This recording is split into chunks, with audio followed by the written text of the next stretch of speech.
Pasar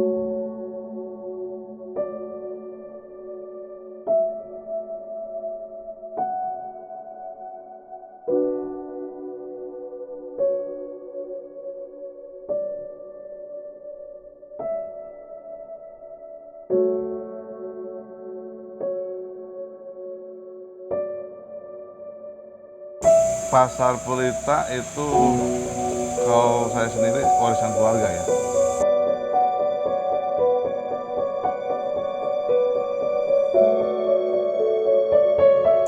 Begitu Pasar Pelita, dulu namanya kan bukan Pasar Pelita, dulu namanya Pasar Atum. Atum itu karena pasar itulah apa ya, apa dulu tuh pasar beras ya. Pasar Orde Reformasi. Nah, dibentuknya Porpak itu adalah untuk mempersatukan para pedagang, karena selama pada waktu zaman Orde Baru ya merasa tertindas seolah-olah, pertama oleh premanisme, yang kedua juga oleh pihak pemerintahan, yaitu merasa seolah-olah kaki lima itu sampah.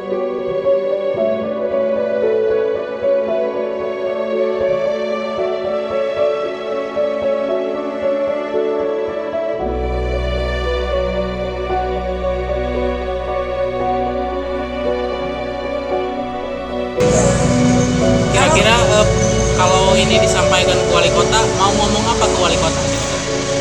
Kalau ke wali kota, Ya. nah, berhubung gimana ya, takutnya salah saya ngomong gitu ya, apalagi dikasih tahu gitu. Iya, cuman kan kadang-kadang jadi seperti Takut salah ngomong gitu. Takut takut salah ngomong saya. Iya. kalau orang kecil kan Oke, susah ya siap. kalau ngomongnya. Ya, takutnya Terima kasih Pak. takut salah ngomong.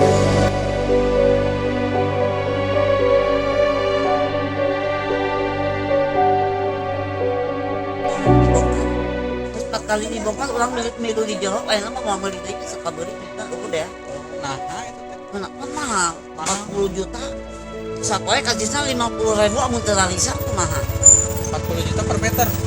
ente kan 1,5 meter 40 juta. heeh. Kalau soal harga keberatan juga sih. Soalnya kan diimbangi dengan usaha sekarang yang merosot ya. Semenjak adanya corona kan merosot ya. Ya. Jadi keberatan juga harganya. Ibu beli sekitar berapa kira-kira totalnya? Dua lokalnya 150 juta ya.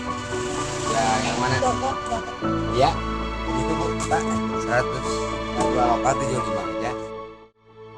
Sehingga saya waktu itu ya ketemu dengan Fortunino ya, saya ngamuk juga. Ini harga nggak wajar segini gitu kan. Akhirnya ya, alhamdulillah. Akhirnya dapat angka yang real. Angka yang real hari ini di angka 20 sangat luar biasa lah. Udah saya mangkas 50% dulu.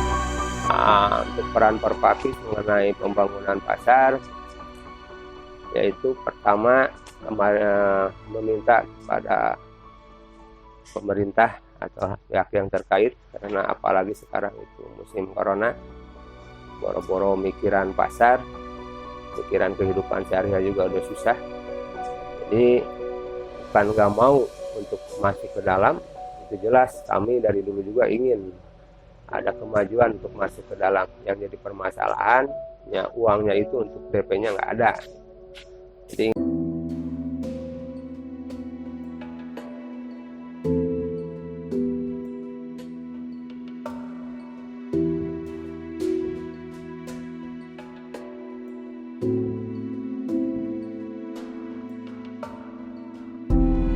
Itu sehingga ya sekarang yang terregistrasi kurang lebih angka 700-an lebih. 700 sekian. Dari 700 itu udah pasti mereka akan bayar dan masuk lagi atau gimana Om? Nah, ini yang seru nih. Ini yang seru ya. Kemarin pas waktu harga yang masih tinggi ya, mereka kan teriak-teriak, oh harganya masih mahal, nggak bisa itu ini ya, banyak lah ya. Memang pasar Pelita ini sangat ya, kasusnya PT AK ya, yang bikin bisnis sebenarnya PT AK tuh ya, yang sangat ya rejim PT AK lah ya, yang sangat bikin orang pasar Pelita. Saya terus terang ya, saya secara pribadi sih bisnis paham akan naik turun, sehingga waktu itu saya langsung pindah-pindah. Ini udah nggak bagus, saya langsung loncat gitu. Bisnis harus loncat, terus pindah, harus hijrah lah. Kalau agama harus hijrah ya, kita kalau udah nggak bagus di atas sisi, kita hijrah, akhirnya kita dapat yang bagus. Tapi teman-teman kan nggak susah untuk berhijrah itu ya, perjuangan, karena pasti dari titik zero lagi, dari nol lagi. Nah teman-teman itu yang 700 itu kan ya. Nah mereka itu kan waktunya minta murah kan, minta murah. Saya perjuangkan tuh ya, dapat penawaran diskon berapa tuh waktu itu, begitu juga lumayan. Ya karena setelah diskon itu tetap masih nggak mau gitu kan. Nah setelah sekarang dapat diskon lagi juga, nah itu di cross check ternyata nggak 100% masuk ya. Kenapa? Ya mereka udah nggak punya modal, nggak punya apa gitu kan ya, sehingga mungkin ini sekian berapa persen lah ya, nggak 100% lah, nggak 100% bakal masuk pasar pelita. Jadi mungkin ya, tapi ini kan juga kalaupun nggak 100%, katakanlah 80% yang masuk atau 70%. Tapi sekarang kiosnya kecil-kecil kan, sehingga nggak cukup. Ya saya dulu ruko aja satu ruko tuh 3 kali 6 kalau saya dulu. Saya 3 kali 8 ya. 3 kali 8 rukonya itu. 2 lantai. Nah itu kan di lantai bawah bisa pakai jualan maksimal. Atasnya buat stok gudang. Nah sekarang nggak ada. Kios yang 3 kali 6, yang 2 lantai. Paling besar itu 3 kali 3. Rata-rata 2 kali 3 dan 2 kali 2. Satu lantai. Bayangkan, kita harus, kalau saya kembali ke toko dulu gitu kan, satu kios saya harus ngambilnya kayak 4 kios. Nah jadi sebenarnya dan sekarang kita udah dikasih kuota ya oleh Portulindo 1000 kios gitu kan ya, untuk paguyuban 1000 kios. Saya yakin 1000 kiosnya pasti kurang, bakal kurang karena teman-teman nggak mungkin ambil satu.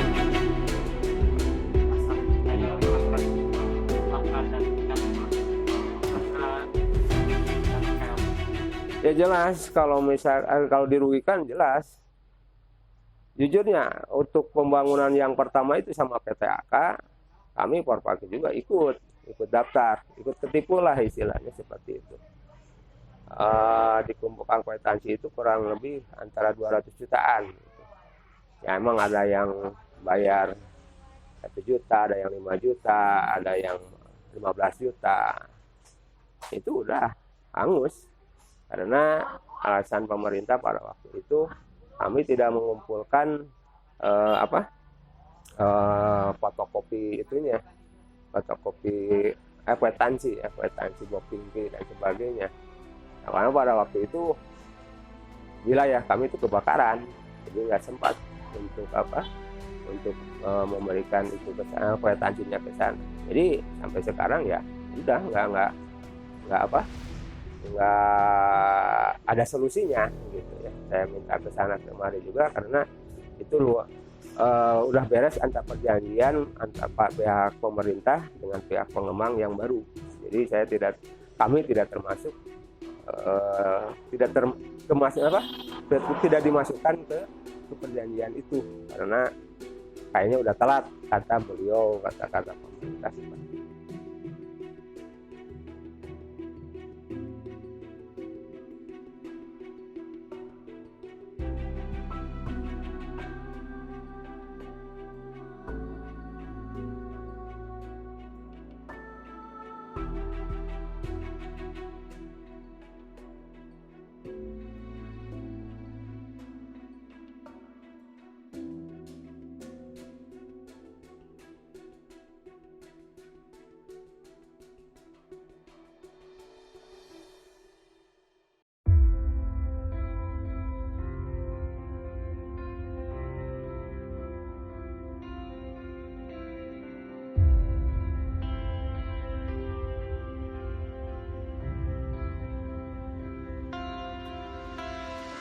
Ini udah nggak jualan, banyak yang udah nggak jualan, banyak yang jadi Gojek.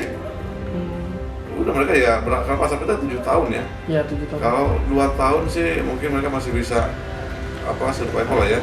Ini 7 tahun ini mangkrak ya itu yang, dan mereka ya tidak berinovasi.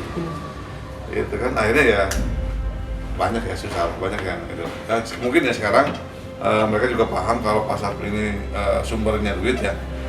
Kayaknya kalaupun mereka, saya lihat teman-teman saya di Paguyuban, kalaupun mereka pasti akan menjual aset, akan menjual motornya, apa tanah atau apa.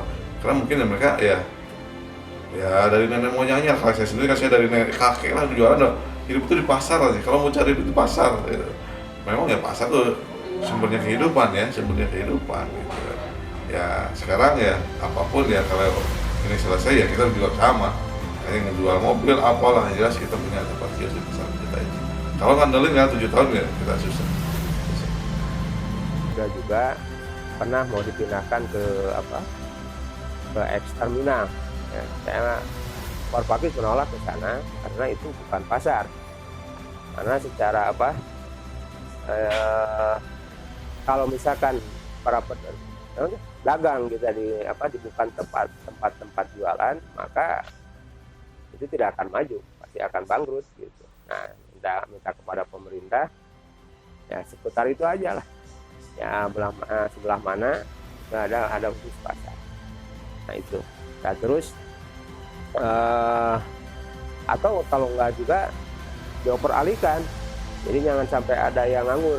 Ini tanggung jawab pemerintah kota juga.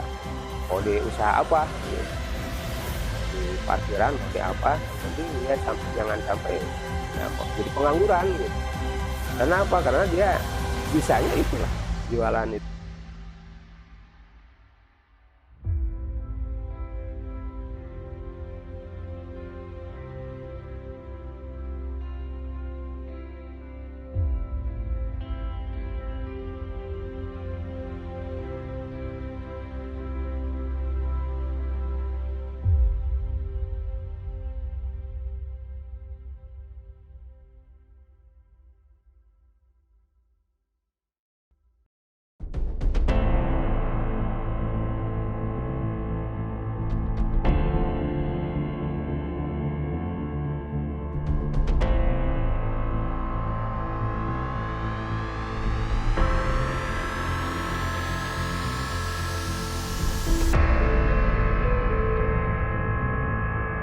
Dulu kan perjanjian itu renovasi ya sebelum akhirnya dibangun ulang. Apakah dulu itu ada apa sih dari ada komunikasi dulu kah, disetujui kah? Oh iya itu sih zamannya Yang dulu banget tuh. Ya, dulu ya. Zamannya almarhum ya Pak Musli ya saya dulu tuh kan. Ya Pak Guyuban udah luar biasa ya. Pak Haji Usman itu kan itu puslit bang segala macam kan. Awalnya speknya udah sebenarnya saya bandingkan sekarang spek bangunannya mungkin bagusan bangunan yang dulu dibanding yang sekarang. Desainnya gitu ya. Kan spek konstruksinya kayaknya lebih kokoh dulu dibanding sekarang. Fondasinya, dindingnya. Sekarang pakai apa? Dulu bata merah. Kan sebenarnya kalau dari konstruksi bangunan cuma yang menjadi masalah kan pasar itu bukan hanya bagus dari konstruksinya saja ya. Kalau zonasinya juga nggak bagus, ya nggak bagus juga. Kalau konstruksi saya yakin bagus yang dulu, kalau menurut saya ya. Tapi saya nggak tahu ya orang sipil ya. Yang saya rasakan konstruksi bagus yang dulu. Tapi dari tata letak ruangnya bagus yang sekarang.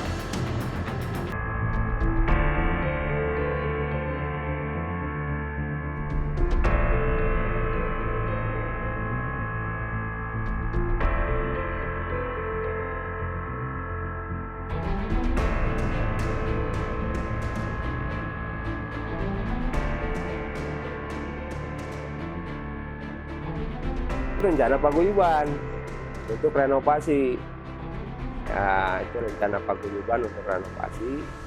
Tapi nggak tahu kenapa. Saya juga ikut ambil di Paguyuban pada waktu itu.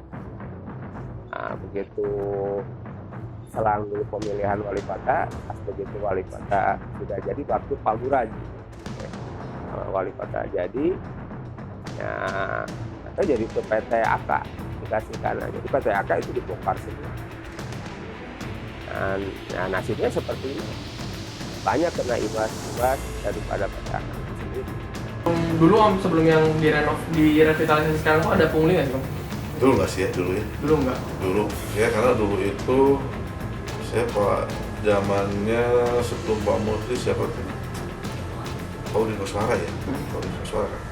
Paudi Nuswara yang terkenal yang dia bisa merapi kota ruang kota ya, ada kaki lima bersih gitu kan, dan dia sangat ekstrim dengan dengan pragmatisme ya. Masalah gitu, nah itu kan masing-masing punya wilayah tersendiri ya, pengelolaan tersendiri. Ya itu saya tidak mau ikut campur urusan mereka. Nah, memang pasti nanti akan ada pungutan yang berbeda. Kayak di Parpagi juga jujurnya ada pungutan. Di Parpagi juga ada pungutan. Tapi kalau pungutan di kami itu jelas dari mereka untuk mereka. Nah, ya seperti kan dipergunakan untuk untuk kegiatan para pengurus juga, gitu, ada rapat, ada apa-apa. Kalau misalnya untuk kegiatan sosial juga, kalau ada yang meninggal, ada yang sakit, itu uang itulah yang dipakai. Jadi kalau masalah pungli, kalau di Parpakis itu nggak tahu kalau di yang lain, ya itu urusan kelompok masing-masing.